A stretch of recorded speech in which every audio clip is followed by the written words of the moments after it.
What's up, guys? Welcome to an episode of Low Key Legends. It's been a while, but we back in there. Okay, that had a little too much, so I'm going to pull it back. But anyway, welcome, guys. I'm glad to be here, and I hope you're happy to be here with me.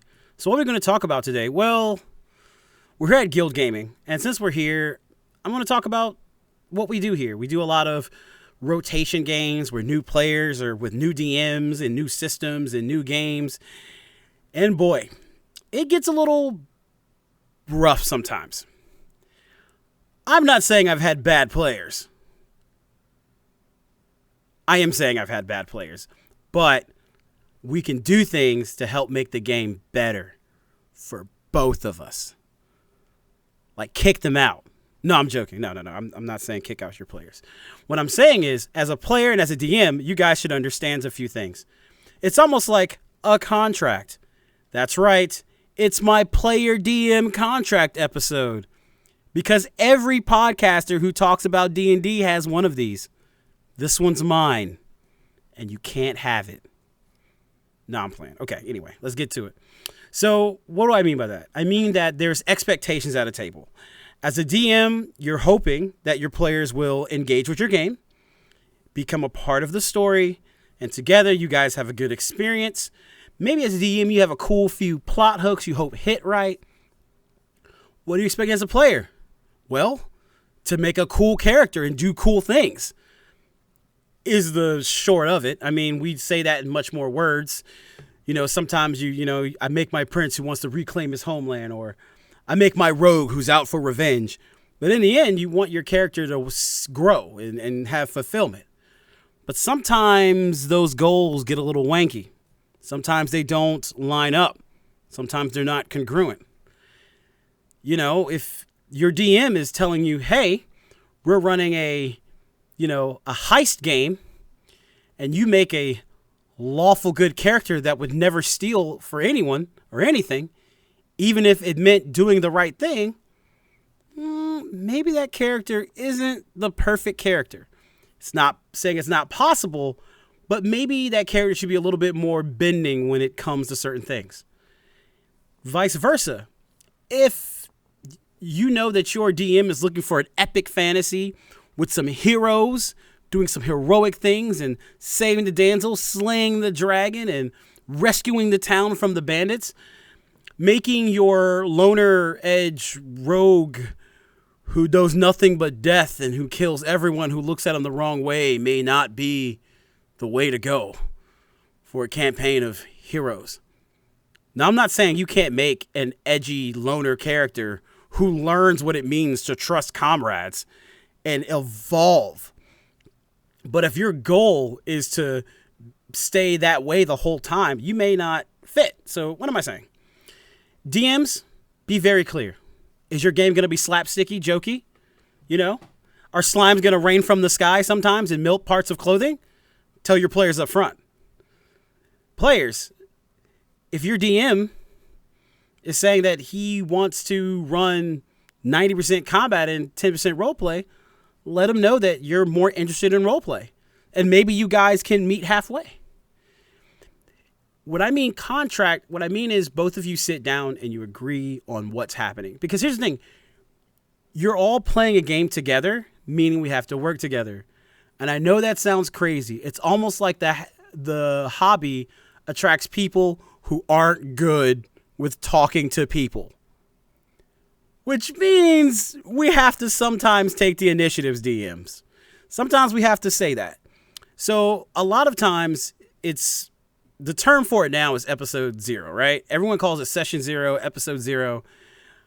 I don't know when that phrase got coined, but you know, I used to call it like pregame, not like drinking pregame, but just the pregame. I don't know why I took it there, just my head. I'm sorry. But anyway, in the episode 0, that's when you guys ask, hey, what do you expect from the game? What do you expect as players? What do I expect as a DM? And usually when I get a new group, the first thing I'm telling them is, hey, here's what I've set up for you guys. Here is where I think the game is going to be. Here's the setting. Here are a lot of the themes. Is there anything about these themes that make you wonder or make you worry? If I'm playing a grim, dark, gothic horror game and you have a genuine fear of spiders that makes you even thinking about them hurts, that's something you got to tell me. So that way I'm not going to make your character fall into a giant pit of spiders, because I don't want to make you feel uncomfortable at my table.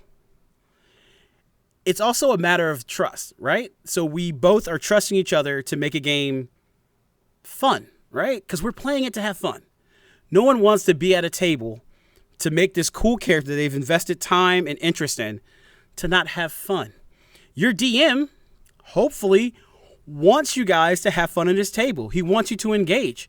So that's why we have to ask these things.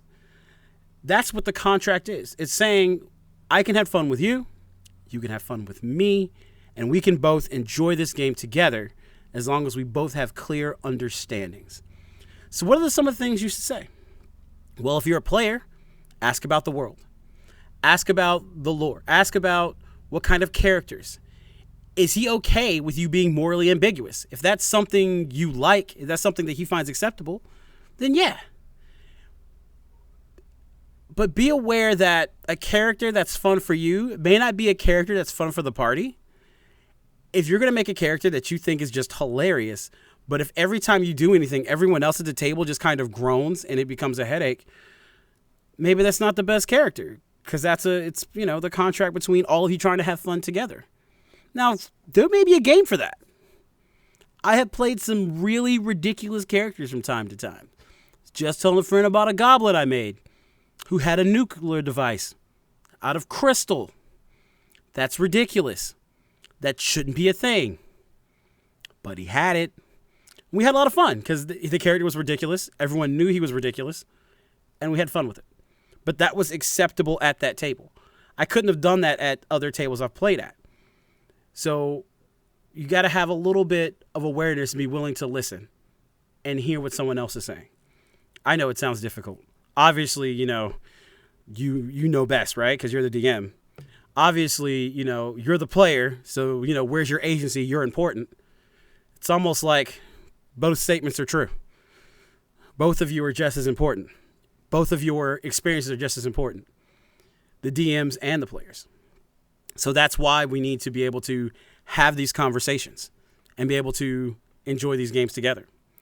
So let me describe what it's like when we don't have that. And I'm going to do that with a story of a game I've played in before. So funny enough, this was my first attempt at Pathfinder First Edition. As those who have heard my podcast before or seen any videos, I've had words about the system before. I will not go in that today, but I will talk about this. So we sit down, and I've already played a few systems, so I do know my way around the dice. And I read the book, and he tells us, okay, we're making level 5 characters, and it is open source. So anything that is available in the Pathfinder SRD, essentially, is viable to the game. And I'm like, okay. I ask, well, what kind of classes? He's like, yeah, it doesn't matter. Well, what do we need of this? It doesn't matter. Okay. So I make a wizard because I like magic. And I saw that wizards could also have guns. And I was like, who doesn't want to be a spellcaster with a gun? So I do that. Not very good build because I separated them. I didn't do arcane gun. So I bring my character, and he's, there's this wizard gun, and apparently we were playing a Diablo-esque game where there would be tight corners and really nowhere to maneuver, and essentially my wizard, who specialized in very long distance, could only get maybe 20 feet away at max, which meant that once the enemies realized I was a spellcaster, they were hitting me at full force. And apparently I should have known that at this level I should have had X amount of money and gear and then bought certain weapons. And why didn't I buy these items and things like that? So I went back to play again, right? No, I did not. I did not play again. And I told him, like, this is not what I really am into. And he's like, well, this is how D&D works. This is how Pathfinder works. This is how RPGs work. And I'm like, well, this is how yours work. And we never had that conversation.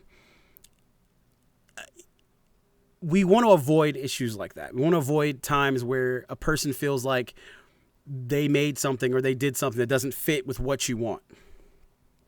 Now, in that case, yeah, it was just a bad build in a fighting scenario, but there are definitely more extreme circumstances. Like when you make total RP characters in a Diablo-esque tabletop game, you're not going to have a lot of fun when there's no NPCs to talk to. So it's cool to just be upfront about those kind of things as a DM. So that way your players know what's going on. If you're running Call of Cthulhu, you should very much let your players know that you're not meant to fight the cosmic horrors, because you're not able to. The game isn't really set up for you to be able to defeat these things. It's meant for you to outsmart and cleverly find a way to either get away, run away, or seal it away. Not really meant to fight it. So if you have a person who wants to fight things and he gets this Call of Cthulhu game and he builds this boxer fighter build and he's going to run up trying to hit like a shadow stalker and you kill him in one swing, he's going to feel a little cheated. He's going to feel a little left out. These are things you have to explain when you're doing a different thing or when you're doing a different system. And these little conversations will just stop headaches. Because, you know what we really don't want? We don't want to be in a D&D horror story read by a YouTuber who has an avatar of an animal. That is our goal. Not to be that guy. You don't want to be the person that someone writes about you on Reddit. That is the goal.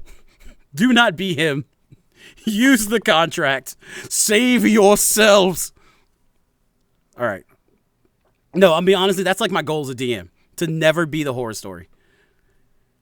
So far, so good. Or at least I haven't heard it yet.